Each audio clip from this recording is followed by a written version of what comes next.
Welcome to Global Take, presented by SchoolRubric, a show about the international teaching experience. Teaching internationally is one of the best decisions you can make as an educator. In this show, we will meet teachers and administrators from around the globe living and working internationally.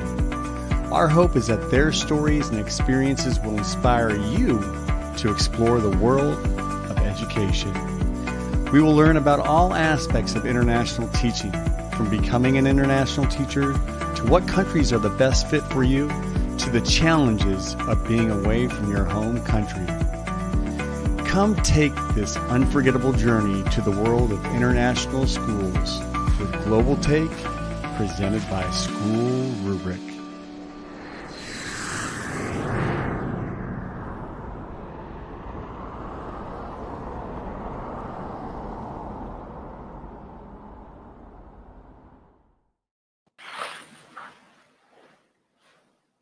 Hi and welcome.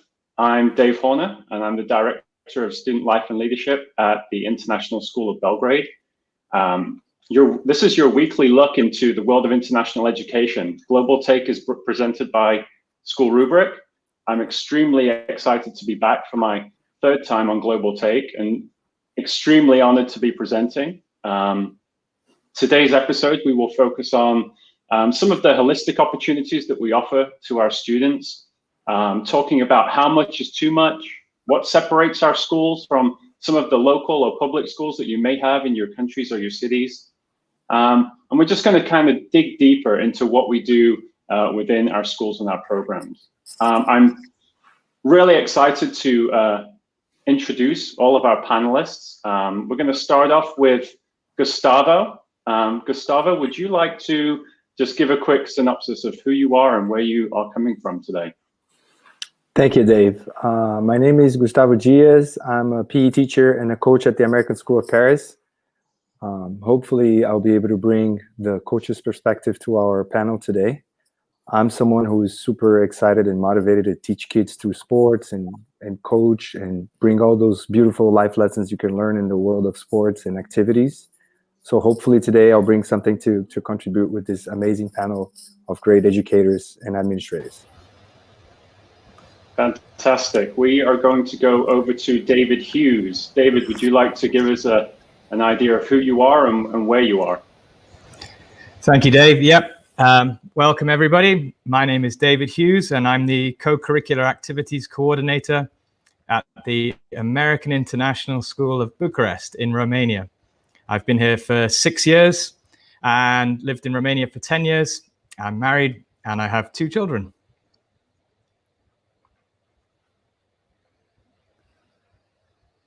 Fantastic. And we will hear more about the American International School in Bucharest as they are our school spotlight. So later in the show, look out for that. And last but not least, Cindy. Cindy, would you like to let us know who you are and where you are? Hi, Dave. Thanks very much for having me today, guys.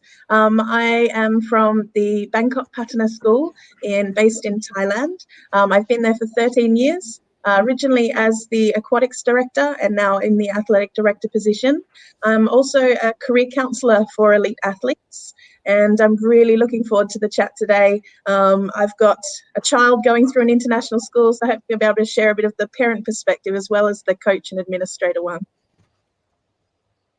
Wonderful. Well, I have my pen at the ready to take notes from all of our wonderful panelists. I'd like to remind everyone you are watching Global Take presented by SchoolRubric. Hopefully you're on Facebook, Twitter, YouTube. Please do drop comments or questions in the chat. We'll try and get to them throughout the course of the show. And let's get going with, hi from Nick, AIS Vienna Events Office. All students back on campus since Monday. That is super exciting. That is really awesome. Okay, let's jump right in, shall we? Question number 1 comes from Lindsay, who's in the Dominican Republic. Let's roll that. Hi, my name is Lindsay Sowell, and I currently teach grade 7 math at Carroll Morgan School in the Dominican Republic. My question is, international schools always talk about how they are different from public schools because of their value-added programs. In particular, what programs do you think international schools have that elevate them over public schools? Ooh, great question. How are we different from schools in our local communities? How do we value add? Have we ever explicitly shared that with each other or with our communities? I'm going to hand this one over to Cindy to get us started. Great question. Thank you so much. I think one of the things that's amazing about international schools is the way that at the end of the regular school day, they really do transform into very vibrant community centres. At Bangkok Patana, we are lucky enough to be able to offer a menu of several hundred ECAs across the week. And there really is something for everyone and huge diversity. The other thing that an international school offers is enormous flexibility and convenience for parents. The fact that you a school day into a range of different activities, including athletics, academic enrichment, community sort of engagement, all on the same site without having to transform yourself into a family Uber service every afternoon is fantastic and a huge value add for our community.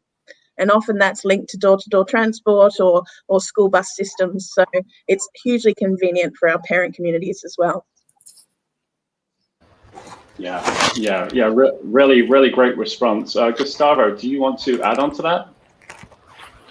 I would say one of the most interesting things that our activities can provide for our kids is the fact that they're taught in English. If you think about kids who are sons of expats, who are living in a different country, I can say, at least in my case here in France, it might be challenging to first, as you are adapting to a new country, find a community center somewhere to do an activity in a different language. It might be challenging for kids.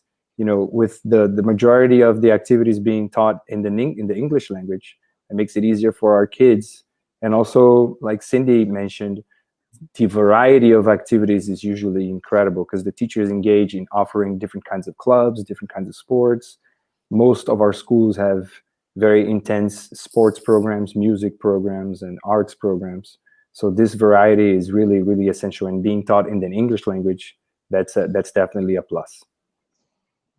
Yeah, totally agree. I love that. Cindy, the vibrant community centers. Yeah, absolutely agree with that. Convenient for parents. Yeah, absolutely. That's what we offer. We're the one-stop shop, or that's what we want to be. Gustavo, absolutely. Language of instruction, really important. And we have some staff that can go multilingual if they want to. Faculty members that promote school values, absolutely. Brilliant. David. Great question, Lindsay. And good answers, Cindy and Gustavo. I think thinking about it as well in a little bit more detail, the prospect of combining international travel with a lot of our activities is definitely something that's value added. Thinking about the student leadership programs that we're able to offer at some of our schools. I also think about in the UK or in Europe, often public schools don't tend to have really strong sports programs because there is a big club scene. So actually being able to have that big experience inside the school is definitely value added. And in terms of our resources and our facilities, we have unrivaled facilities here in Bucharest in comparison to other schools here. So I think that that's definitely a factor as well. And just as Gustavo mentioned briefly there, the fact that we're able to offer such a holistic range of activities is huge as well. Yeah, offering international travel, creating culturally aware students, having the resources, both human and financial. I think that that's something that we definitely do provide for our students in most international schools. I think for me, there are definitely some schools that get it really right, and then there are some that perhaps are sort of very similar to the schools that we have in our international cities. I think sometimes those schools that get it right, they're the ones that you might call like the top tier school or the best school in the city. Because I think there's this idea that when you pay for an education, I think that we can all agree that academically the teachers are going to put something forward that a student is going to be able to have success with. But then how do we say to parents and to students, well, you should really come to our school over this diploma center or this place where you're just going to get academics because of the other programs that we are able to provide for the students. And it's not just sports. It has to be performing arts, public speaking, entrepreneurial programs, service learning. I mean, the list goes on and on and on.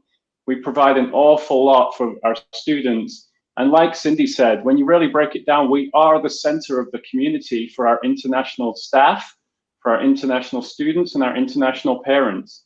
So providing those opportunities for that wider community, we really do value add. And it's not just the academics, it's not just the grades at the end of it. We're growing character, we're building a culture, and we're growing spirit. And so that's something that I think we do very differently than some of those other schools that are in our countries and in our cities. Just a reminder, everyone, we are Global Take, and we are presented by SchoolRubric. Please do follow, like, share, ask questions in the chats, whichever social media platform you are watching on. If you want to be a guest, reach out through SchoolRubric. We're always looking for educators to come and share their perspectives. Let's move on to question number 2. And this one comes from Ryan Erickson in England. Let's go. Hi, I'm Ryan Erickson, Middle School Athletic Director at the American School in London. My question to you is, do you have a limit to how many after-school activities, sports, or performing arts programs a student can be registered in? As well, do you think students are overcommitting themselves if they are left to make these decisions on their own? Thank you, Ryan. That is a really interesting question. How much is too much? Is there a limit? Can we be overcommitting kids? Should students be making these decisions alone? I'll be honest, we had a pre-call a couple of days ago where we talked about this for about 10 minutes. I wish we'd have recorded it and just dropped it right into this show. But I think everyone's kind of ready to go. I'm going to hand it over to David first. Yeah, we don't have a limit on the number of activities that students can sign up to. And I think, we are sympathetic to those that overcommit in the first season. And I do also see some value in students that do that and do overcommit and can't commit, and the learning experience they get from that, so long as they're elementary, middle school age, by high school, they should really know by that point what they can commit to. But just that opportunity to feel what it feels like to overcommit isn't a terrible thing for students to go through.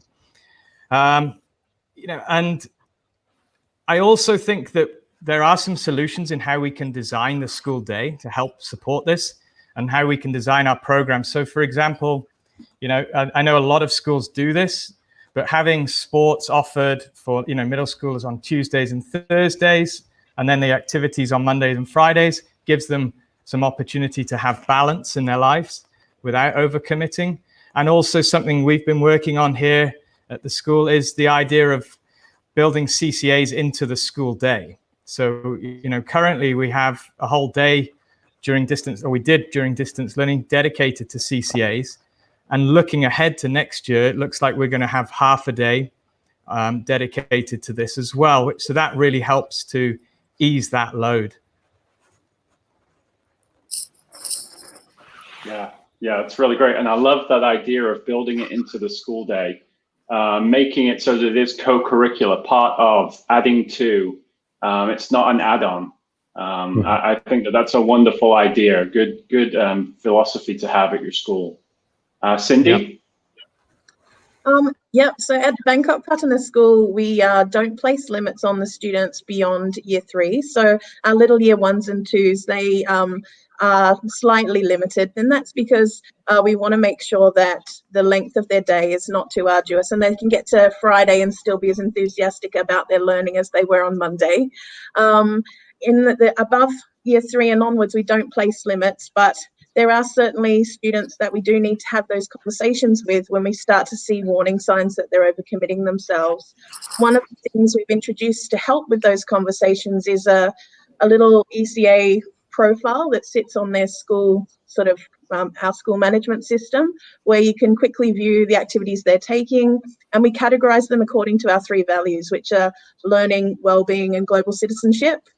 So we can quickly see in a cute little pie chart sort of how kids are spending their time, and if it's, you know, if it's all sports and nothing else, that can help to open up a really fun discussion with them about, you know, have you thought about trying to join one of our service learning groups, or what about the choir? Or, you know, I've noticed you're getting a bit tired by the end of the week. Maybe something a little quieter, like an art activity inside in the aircon, might be better than the activity you've currently scheduled. So that's opened up some really great discussions, and it's something that we're always wrestling with, to be honest. We're always asking ourselves, are we at a tipping point?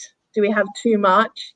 But I think it's like Dave said, I really liked that it is a learning opportunity for the kids. We have to let them make those choices, make those mistakes, and then learn from it and learn to commit, so that they don't become sort of jacks of all trades and masters of none. They have to come out the end of the system able to decide on something and dedicate themselves to it.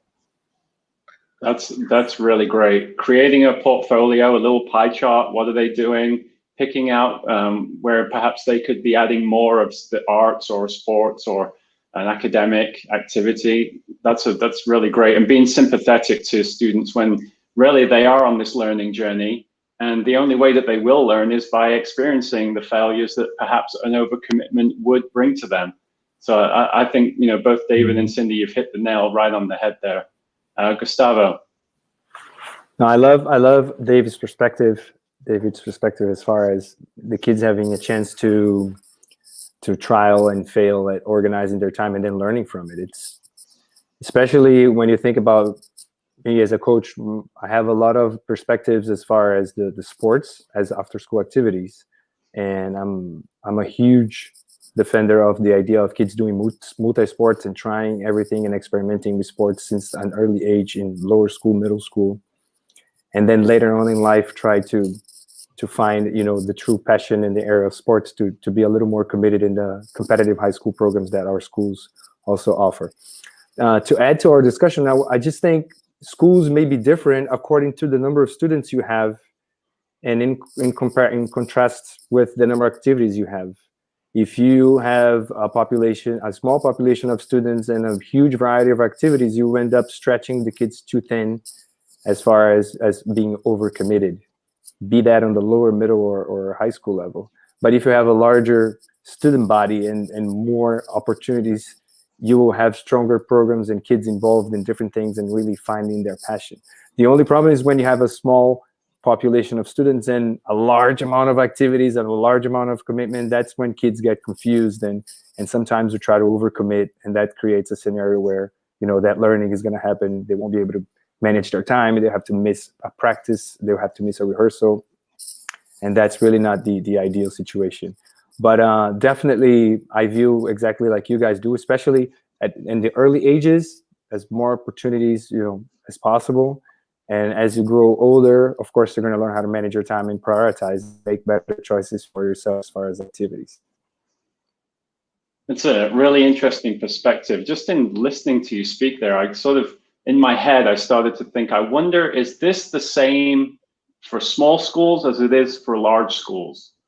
For example, I'm at a smaller school, and in order for us to run a number of our programs, students do need to commit themselves to a couple of different activities or sports. Now, we're quite sort of, I guess, flexible in the way that we schedule. So we manage to have sports and activities on different days so that students are able to access both.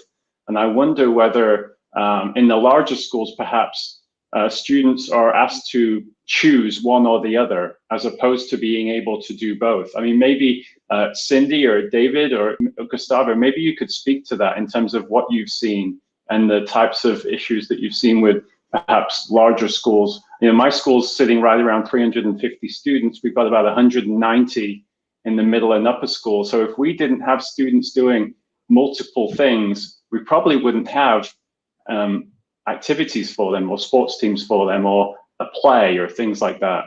Mm-hmm. I can offer some insights. Bangkok Patana School has around about an enrollment sits around 2,300, give or take.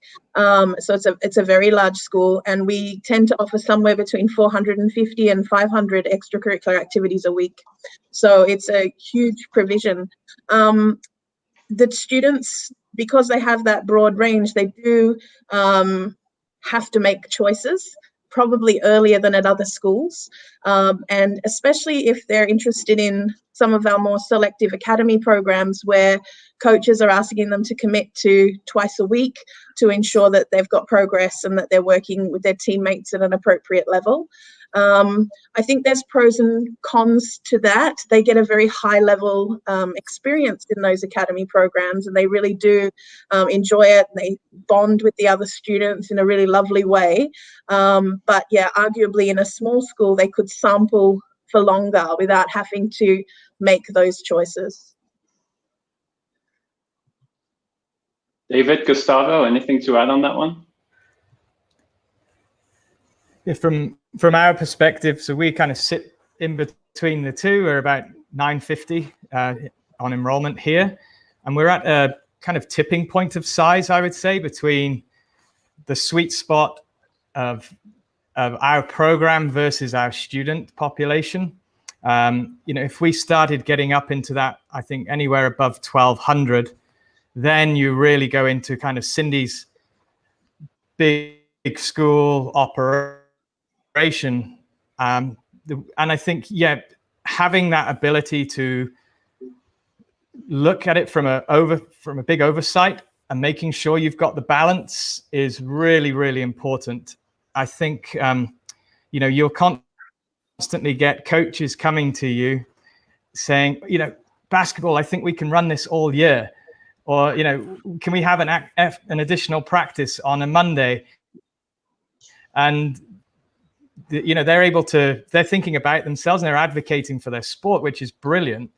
But without having that overview and that thought to make sure that you're balancing that sport against making sure that facility is being used by other students, or making sure that additional practice isn't going up against a potential theater rehearsal, is really important part of the process. Gustavo, how does that come from the sort of coach's perspective? Yes, in our school we're about 800 kids, and the biggest division in the school is the upper school, is the high school. One thing organizationally that we do here that is interesting, they have the after school clubs from 3:30 to 4:30, and then only around 4:30 that they start the sports practices and the arts and the music activities. So that gives the kids a chance to engage in maybe 2 or 3 after school clubs. That's where they do the service learning projects, the MUN, and the other co-curricular programs that are not necessarily sports or arts or music. And then only at 4:30 the kids enjoy, the sports and the other practices. That gives the kids a chance to have a variety, but without necessarily overcommitting too many afternoons until 6 o'clock. So logistically, thankfully, we have the space and we have other facilities around the neighborhood where we rent spaces for sports practices, so we can have a schedule that allows for a little bit of both. So that's a logistic that works for us here. But we still have issues sometimes with kids overcommitting and having to miss one practice, one rehearsal here and there. I think it's, like David said, it's a constant adjustment and looking at your numbers, looking at the interest of the kids. Maybe you have the same numbers from one year to the next, but you have much more kids interested in doing after school choir, for example, or any type of sport. So you have to always be adjusting that to make sure that you deal with the demand. Great. Well, that actually feeds in really well to a question that we received from the audience. So can we just roll that question out? This is from Ryan. How can we find the right dose of sports activities to ensure students are learning life skills? And is there any evidence out there to suggest that what is the right dose? I'm going to head over to Gustavo first, because you seem to have a good sort of philosophical standing on this. So you go first. Yes, that's a really, really good question and very pertinent for my reality. currently at the American School of Paris here. I recently came in contact with this article, and they were doing this research to try to figure out how sports really impact the development of the so-called life skills that we always talk about. The ability to manage your time, leadership skills, communication skills, social skills. So they found out through some interview with students who were involved in many different kinds of programs that the time commitment to a certain activity, a certain sport, is very relevant to how you perceive to develop those social skills in the future, those life skills. Basically, a little more than twice a week, 3 times a week. And when they compare, for example, kids who are involved in school sports and club sports at the same time, their time management skills is perceived to be much more developed in the future. So I think the question hits right there. When you're trying to find the right dose, it's very difficult, but it's very clear for coaches. I would say from my perspective as a coach that I do see the importance of commitment, that students, for example, in the high school, when they're in schools like our schools that have competitive programs, you have to be involved in the number of practices that is set by the coaches and by the activity. For example, if you're practicing twice a week and 1 match a week, if you're not there for one of those, you'll be losing connection with that group. You'll be losing a big part of the experience, which is living through the process of building a team, going through defeat, going through successes, and understanding the whole process. You have to be there to really be engaged and learn those skills. So finding the right dose is not easy, but it's definitely focusing a little bit more on commitment, I think, helps you out. And over to you, Cindy. I couldn't agree more. I think that in our situation, the way we approach it is a sort of a leveled and progressive approach. So our primary school students, on top of the foundation that's offered by the physical education department by being involved in physical education twice a week, if children commit to a sporting program, then we're asking for a 1 or 2 day a week commitment. And that's about right. They can still sample other things. They can manage their academics. They can have their fun and free play as well. And as they move up to school, we increase the commitments. So our under 13 and under 15 teams are required to train together as a group at least twice a week. And then our JV and varsity teams, that kicks up to 3 times a week. And then if you're in one of our year-round academies, it's quite selective. We've got sort of subgroups of swimmers, gymnasts, tennis players in those individual sports who really do put in the graft, and they're there sort of 5 days a week and sometimes double sessions. And the growth that you see in those kids who truly dedicate themselves to something, not only just as athletes, but as students. I mean, I'm biased. I used to be involved in aquatics, but it's no coincidence that some of the swimmers are the most organized kids you'll ever meet, the most successful students. It's the skills that they're learning by that real day in, day out graft that carry across to all the other areas in their life. Okay, over to you, David. Yeah, I think it's a great question. When we look at this, I think it's really important to think about the intention of the philosophy of the school. So, you know, if you are a school that is dedicated to winning at all costs, you know, then maybe some of these opportunities to develop life skills will be missed along the way. So I think it comes down to how you set yourself up as the philosophy of your sports program, the philosophy of your coaches, and actually encouraging them to pay homage to these life skills and to intentionally coach them as well is really important. It's fascinating. Yeah. I think just circling back around, I think that idea of, for younger kids, do as much as you can. By middle school, they'll have some idea of what they like, what they don't like. By high school, you're definitely starting to see some more of that intentional choice making. For me, I always think back to trying to make sure that we don't pigeonhole students too early. I think sometimes when kids have a natural affinity towards something, we say, oh, that's an athlete, that's a performing arts student, that's an artist, that's a speaker. And I hope that as schools, we don't do that too early for them in their progression, in their process. that they get a chance to try a lot of different things. And that's perhaps in that primary school, middle school area of the school, so that they do have a good understanding when they get to high school of what they want and what they're going to take to college with them. Really great conversations. I'm sure we could just keep this going for another half an hour, but I am aware of the time. So at this point, we are going to go to our school spotlight section with the American International School of Bucharest. Let's roll it. It's time for School Spotlight on Global Take, presented by SchoolRubric. Let's learn more about the stories and information from schools around the world. What's your school story?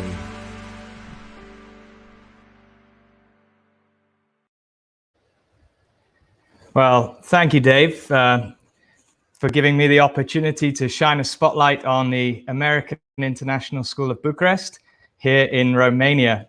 So you can see there on the little picture, that is just a drone picture of our facilities, and we are really fortunate that we have some of the best, we have the best facilities for sports and the arts in the whole country. We've got 10 hectares of land that the school sits on, right on the outskirts there of the country, of the city. We've got 2 full-size football pitches, 2 small-sided football pitches as well, big gym, lovely theatre, and a really nice modern library. If we could just cut to the next slide, you can see a little bit here of the information of the school. So we're based here in Bucharest, Romania. The school is about 58 years old. Enrollment sits around 1,000. Big faculty, diverse faculty. We're an IB World school, and our school motto is creative, courageous, and compassionate. So as I mentioned, we sit on the outskirts of the city, and we're really fortunate that we're able to run a really good program here. We're linked with CISA, so we have great sports activities and music opportunities for our students. We have great connections with local schools, both international schools and Romanian public schools that we work with to play sports and outreach into the community. And yeah, we really do place student leadership at the heart of a lot of what we do. We really encourage them. Even this year, when we've been on distance learning for a large part of the year, we've still managed to run 30 student-led activities through Zoom. And that's part of our ever-growing student leadership program, which is about 4 years old now, and really something we're very proud of. As a school, it's a great place to work. We've got a fantastic leadership here, and that's been evidenced in the last couple of years, the way that we've been treated through the whole pandemic. We've got great teachers that do a wonderful job of supporting our co-curricular activities program. And yeah, you can see Vampy, he's our mascot. So he's a pretty cool mascot right there. In terms of Bucharest itself, it's a really cool city to live in. I've been here for 10 years now, and I've seen a lot of changes. It's certainly a much easier city to live in now than it was 10 years ago. It's really safe. We have beautiful parks within the city, lovely restaurants. It's very child-friendly. The cost of living here compared to many other European capital cities is very low. And so potential savings as a teacher is quite high. And in terms of where we're located, it's within easy reach of a day's drive to the Danube Delta, which is just beautiful for wildlife. You can go north to the Carpathian Mountains. Here you can see some of our students out in the mountains. This is an hour and a half away from the school. So you've got hiking in the summer, skiing in the winter. And Romania itself, it's a beautiful country. It's largely undiscovered. We've got incredible wildlife with wolves and bears that you can get out and see. The food is great. The local wine is also very good. And it's accessible to many places. You can get quickly to other European cities we're not far from the Middle East if you want to go that way on holiday. Yeah, it's a really wonderful place to be. My wife and I met here. We got married here, had our 2 children here. So that's, yeah, a beautiful place to be. And just thank you very much for the opportunity to shine a spotlight on AISB, Bucharest and Romania. And if you're ever around or you're ever thinking about traveling here, then please hit me up, and I'll be happy to share some information with you. Thank you. Thank you for traveling across the globe with us to learn more about international schools. To hear more from international educators and learn more about these fantastic institutions, tune in to our live Global Take episodes as we highlight international schools in our School Spotlight section presented by SchoolRubric.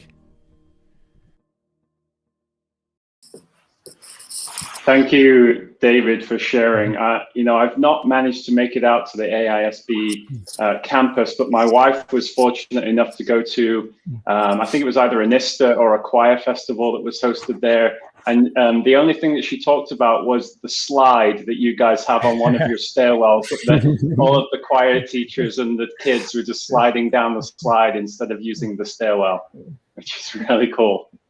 Yeah, that's in the atrium. Very, very cool. So that's it, guys. I mean, we're wrapping up at this point. That's all we've got time for on Global Take today. This is the show where we talk about all the issues, nuances of the international school community. I want to say thank you to David, Cindy, and Gustavo for all of their time today, sharing knowledge of their programs and best practices. Please do go online in the next few days. You can ask questions on our Global Educator Network, which is found on Facebook. There you see it. And then the next show that we have coming up, this time next week, will be supporting learners in international schools. So a fantastic lineup for you there. And that'll be at 12 o'clock CET next week. That's all we've got time for. Thank you so much for joining us. Thank you to all of our panelists. And we'll see you next time on Global Take. Thank you, guys. See you in the next one. Thank you. Thank you for watching SchoolRubric on YouTube. Make sure that you like, follow, and subscribe in order to stay looped in on all of our diverse collection of shows, interviews, panels, tutorials, and more from educators around the globe. And visit us at SchoolRubric.com for even more great content, such as our online articles, Interact magazine, featured podcasts, and more. Thank you.